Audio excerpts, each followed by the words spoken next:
Bismillahirrahmanirrahim. Assalamualaikum warahmatullahi wabarakatuh.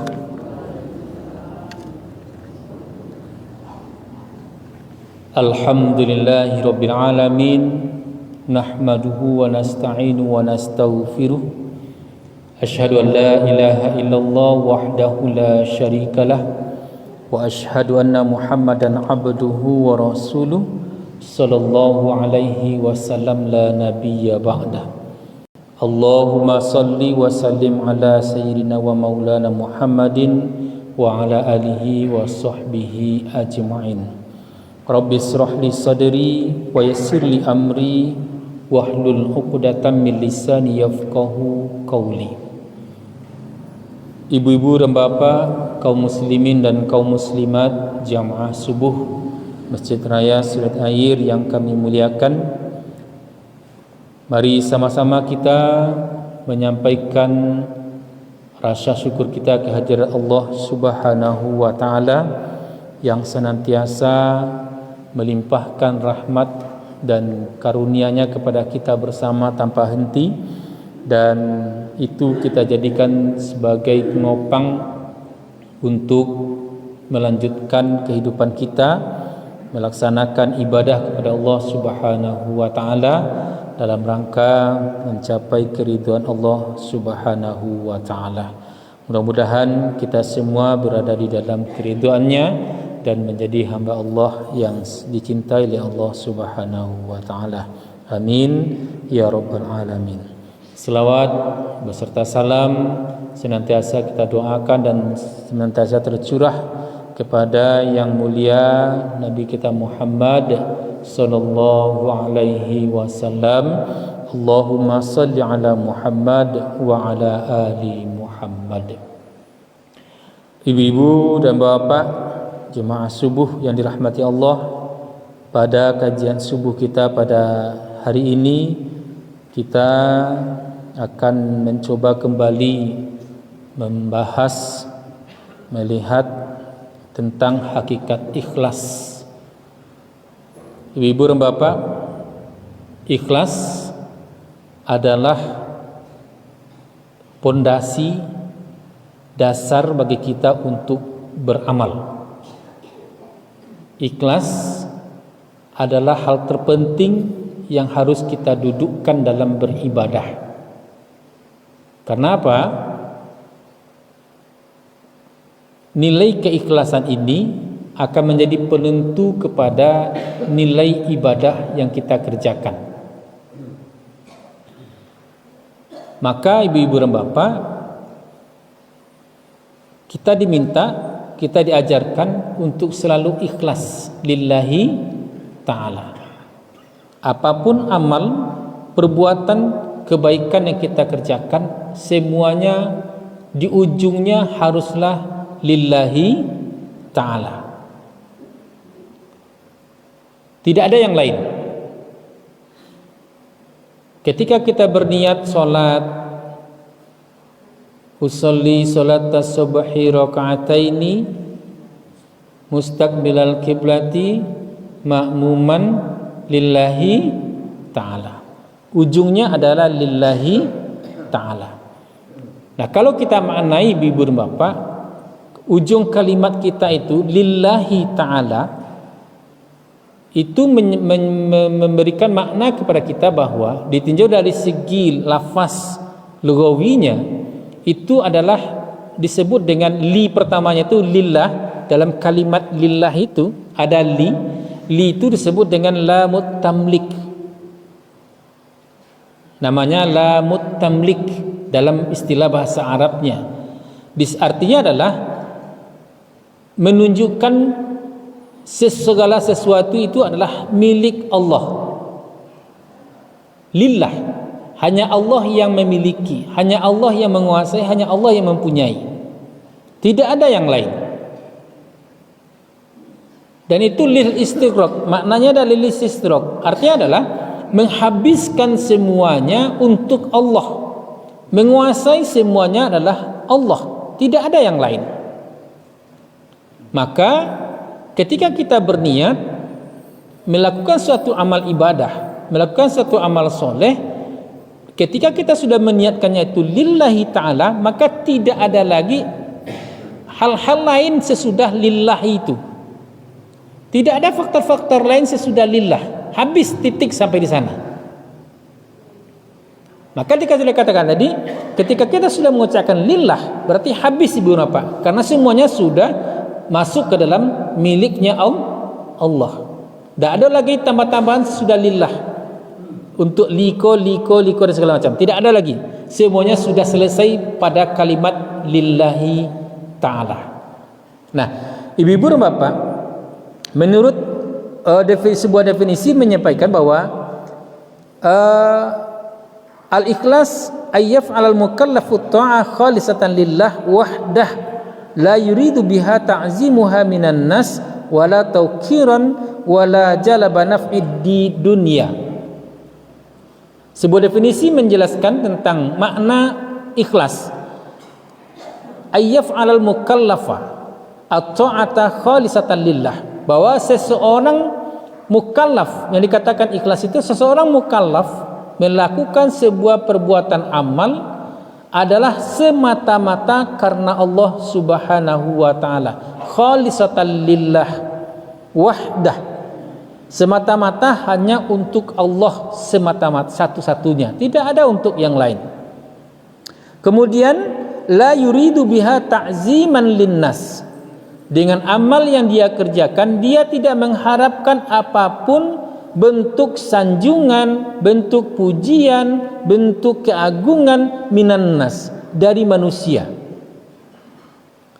Ketika dia beramal, tidak ada yang diharapkan kecuali hanya ridho daripada Allah Subhanahu wa ta'ala. Dia tidak mengharapkan apapun dari manusia lain. Dia tidak berharap sanjungan, dia tidak berharap pujian, dia tidak berharap balasan ketika dia sudah beramal. Semuanya sudah tercurah untuk lillahi ta'ala. Wala jalaba naf'id dunya. Ketika dia sudah beramal, dia juga tidak berharap balasan ketika dia hidup di dunia. Wala jalaba naf'in minad dunya. Dia juga tidak berharap balasan ketika berada di dunia, karena semuanya sudah diserahkan kepada Allah Subhanahu wa taala. Yang dia harap nanti adalah ridho Allah Subhanahu wa taala. Bentuk ridho Allah nanti itu akan diuraikan dalam macam-macam bentuk yang Allah akan berikan kepada kita bersama.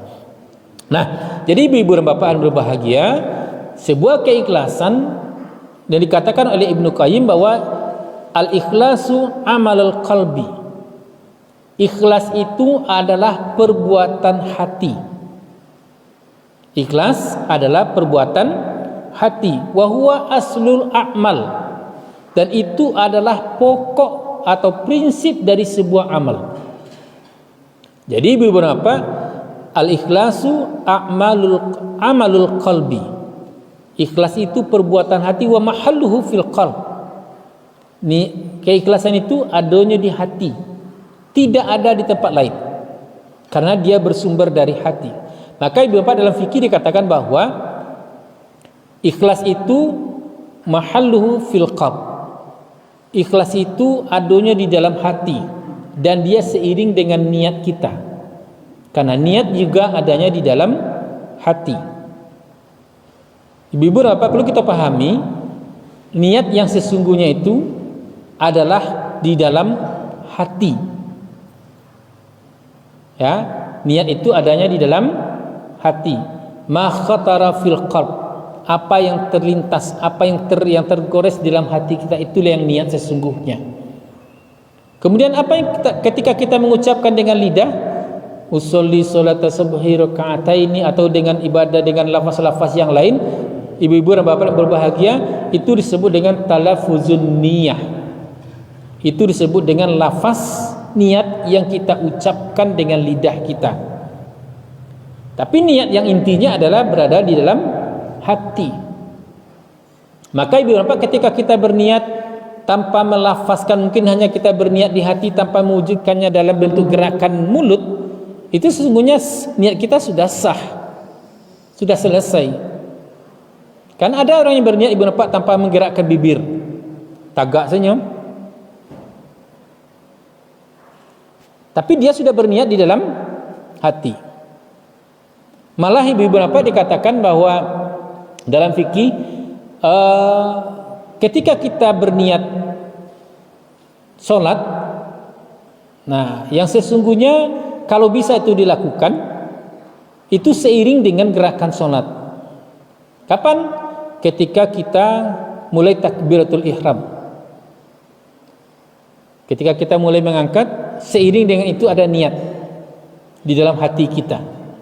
Nah, tapi prosesnya memang harus agak sulit untuk melakukannya. Nah, kita kembali berapa? Jadi al-ikhlasu fil qalb. Al-ikhlas itu adalah perbuatan hati yang ada di dalam hati kita masing-masing dan diwujudkan dalam bentuk perbuatan tubuh. Seiring dengan itu dikatakan bahwa al-ikhlas, hakikatul ikhlasi sidikun fin niyah wal qauli wal amal. Hakikat niat, hakikat ikhlas adalah kebenaran secara hati, sidikun fin niyah, benar di dalam niat, wasidikun fil qauli, benar di dalam perkataan, wasidikun fil amal, dan benar secara perbuatan. Nah, ini memberikan makna kepada kita bahwa niat yang benar itu adalah harus selaras antara apa yang terlintas dalam hati kita dan yang terlontar dengan kata-kata kita dan yang kita amalkan dengan tubuh kita. Itu ikhlas. Maka tidak boleh ada perbedaan antara niat dengan yang kita perbuat. Tidak boleh berbeda antara niat dengan apa yang kita katakan. Ketika itu sudah berubah, maka berarti akan merusak niat kita tadi. Contoh, model apa-apa kami, pagi Jumat misalkan. Saja patang kami itu itulah niat untuk besok ke pagi Jumat ke Mas Haji. Nah, ke pagi Jumat ke Mas Haji. Niatnya sudah benar. Besok hari Jumat saya akan pergi ke masjid untuk menunaikan salat Jumat. Secara niat sudah benar. Tapi untuk meluruskan niat ini, untuk membuktikan niat ini sudah benar, harus diiringi dengan pelaksanaan ibadahnya yang benar. Nah, ketika mereka sudah datang ke masjid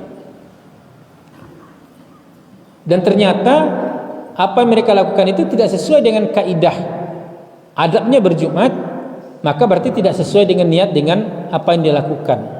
Nah, faktanya nanti ibu-ibu seperti ibu banyak nanti kenyataannya nanti kita lihat di masjid-masjid kita, bapak-bapak ini pergi berjumat, ada yang lain lebih awal, ada yang menunggu orang azan, ada yang menunggu orang qamat saja yang masuk, atau menunggu orang salat saja.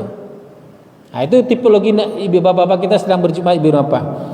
Ya, bahkan lainnya dulu tiba di masjid, tapi tidak masuk dah. Di mana? Di luar, mauta, merokok. Nah, ya kan? Itu sesungguhnya tidak selaras antara niat dengan perbuatan, karena tidak memenuhi adab daripada ibadah yang dia lakukan. Maka berarti niat yang tadi itu dibatalkan oleh perbuatannya sendiri. Niatnya digagalkan oleh perbuatan sendiri karena tidak melakukan apa yang semestinya dia lakukan. Nah, termasuk kita ibu-ibu dan bapak dan berbahagia, ketika kita sudah berniat untuk melakukan suatu amal, maka amal itu sudah menjadi milik Allah. Allah yang akan menilai, Allah yang akan memberikan pahala, Allah yang akan memberikan ganjaran, Allah yang akan menyelesaikan semuanya. Ini bukan urusan kita lagi itu dimaafkan atau tidak. Contoh, ibu-ibu dan bapak, ketika ada ibu-ibu mungkin kan acok kau ibu dan bapak, orang balik dari Mekah, balik umroh, balik haji, enak. Kemudian niat di hati untuk menyumbangkan sajadah yang enggak rancak untuk ke Mas Haji untuk dipakai. Nah, ibu-ibu dan bapak, ketika itu sudah diniatkan dan sudah dilaksanakan, antara niat dengan perbuatan sudah benar nih, niat sudah dan sudah diserahkan ke pengurus masjid, kok sajadah cik dipakai. Nah, sampai di sana selesai sudah tugas kita untuk beramal. maka tidak ada lagi kewajiban tugas kita untuk mengawasi apa yang sudah kita amalkan tersebut. Karena apa yang kita serahkan sudah lillah, sudah milik Allah. Nah, beko jantiuk sabanta si bi rupa mencigok ke mungko, lai dipakai sejadah butang dek pengurus, lai dipakai, lai tidak. Kalau itu jadi kerajuan, berarti kita masih mengawasi perbuatan kita, masih mengawasi amal kita. Tiok sebentar. Beko kadang-kadang lah bangkit sungkai bapak sambil pulang beko atulah la botang ke kawan. Pengurus ko tidak ada cik Allah. Lawa agi sejadah dak dipakai disimpan di sini, tahu kalau gunung disimpan. Ya kan? Jelas itu nanti akan merusak amal, membatalkan amal. Makanya Allah peringatkan, la tubtilu sadaqatikum bil manni wal aza. Wahai orang-orang beriman, jangan engkau batalkan, jangan engkau gugurkan, jangan engkau hilangkan nilai amalmu, nilai sedekahmu karena mulutmu sendiri, ucapan-ucapanmu, kata-katamu atau perbuatanmu yang menyakitkan. Maka ketika kita sudah amalkan, Bapak serahkan saja. Yang jelas niat dan perbuatan ibu sudah selesai, sudah lillah, sudah milik Allah. Allah yang akan memberikan pahalanya. Mau dipakai atau tidak di depan ini biarkan saja. Nanti waktunya kan ada. Karena ada antrian memakai, mungkin seperti itu. Pakai cik-cik dulu. Laku masuk baru ganti jenam baru. Kami itu kan. Tak mungkin semuanya sekali pakai lebih berapa. Jadi tidak perlu diawasi lagi, tidak perlu lagi baca-baca. Percuma sih lagi kamu soji dia pakai pengurus letak yang dilipik saja. Ya kan? Nah, itu akan merusak dan sekaligus akan membatalkan nilai niat, nilai perbuatan yang sudah kita kerjakan. Nah, jadi itulah yang disebut tadi lillahi ta'ala. Kalau sudah kita niatkan lillahi ta'ala, serahkan saja semuanya kepada Allah karena sudah milik Allah. Sudah milik Allah. Biarlah Allah yang mengatur lagi, biarlah Allah yang memberikan pahala, biarlah Allah yang akan memberikan ganjaran apapun dari perbuatan tersebut. Tidak perlu kita bakasak kusuk aja lagi dengan perbuatan yang sudah kita lakukan itu, kalau kita ingin mendapatkan yang terbaik dari Allah. Nah, ibu-ibu bapak, kemudian Imam Al-Qushayri mengatakan ada 3 tanda keikhlasan dari seseorang. Yang pertama, istiwa'ul madhi wa dhimmi minal amah. Yang pertama, bagi orang yang ikhlas, dia tidak akan memandang pujian ataupun cacian dari orang lain ketika dia sudah beramal. Oh, orang mau memuji, orang mau berini segala macam, terserah. Bagi dia adalah semuanya sudah dilaksanakan dengan lillahi ta'ala. Jadi apa kalau ada orang berkomentar tentang amal awak, tidak perlu ditanggapi. Ya, karena itu akan memancing kita nanti terperangkap di dalam perusakan amal kita sendiri. Orang mau memuji, orang mau tidak senang dengan amal kita, biarkan saja. Tidak perlu direspon lebih jauh, tidak perlu ditanggapi lebih jauh, biarkan saja. Ya, karena kita sudah melakukannya lillahi ta'ala. Biar saja Allah yang menilai. Jadi kita beramal tadi sudah dikatakan tidak mengharapkan pujian, tidak mengharapkan sanjungan, tidak mengharapkan balasan, karena semuanya sudah karena Allah. Yang kedua, wa nisyanu ru'yatul a'mal. Orang yang sudah beramal dia lupa dengan amal yang sudah dia lakukan. Dia lupakan amal yang sudah dia lakukan. Dia tidak akan berfikir-fikir lagi. Sama yang sudah kita contohkan tadi. Ketika dia sudah beramal, dia tidak akan memantau-mantau lagi, dia tidak akan mengawas-ngawasi lagi, dia tidak akan membaca-baca lagi apa yang dia sudah amalkan tersebut. Karena sudah selesai, biarlah Allah yang akan mengurusnya lagi. Ya, karena amal kita sudah selesai, biarkanlah Allah yang mengurus selanjutnya. Tidak perlu diperhatikan, ya. Di sana ini sekarang wa nisyanu ru'yatil amal. Dia tidak lagi mau memperhatikan perbuatan yang sudah dilakukan. Oh, kok dia titiknya sejadah kau saja ini tidak ada kaman calik sejadah itu dipakai di pengurus atau tidak, terserah. Biarlah pengurus yang mengutur, biarlah pengurus yang mengatur pemakaian segala macam. Tidak perlu kita bertunjuk-tunjuk, tidak perlu kita berkata-kata lagi. Semuanya sudah serahkan kepada Allah. Yang ketiga, wa nisya inqida'u qawabul amal fil akhirah, sawabul amal fil akhirah. Dan orang yang beramal sesungguhnya juga dia lupa, dia tidak menghitung-hitung pahala yang akan dia terima di akhirat. Tak perlu dihitung-hitung berapa. Aku pahala musuh di akhirat sebanyak itu segala macam. Dia sudah lupakan. Karena semuanya sudah diserahkan. Sekali lagi dikatakan semuanya sudah lillah. Sudah diserahkan kepada Allah. Kalau sudah diserahkan kepada Allah, biarlah Allah yang selanjutnya untuk mengurus amal perbuatan kita tersebut. Tidak ada yang lain. Ya. Maka inilah yang disebut tadi an-niyah, al-qasdu, al-amal lillah. Menyengaja perbuatan-perbuatan itu karena Allah Subhanahu wa taala. Terakhir sebuah hadis dari Rasulullah sallallahu alaihi wasallam, kata Rasulullah, sa'altu Jibril alaihi salam 'anil ikhlas ma huwa. Rasulullah bertanya kepada malaikat Jibril, apa itu ikhlas? Ternyata malaikat Jibril pun tidak mampu menjawab secara sendiri.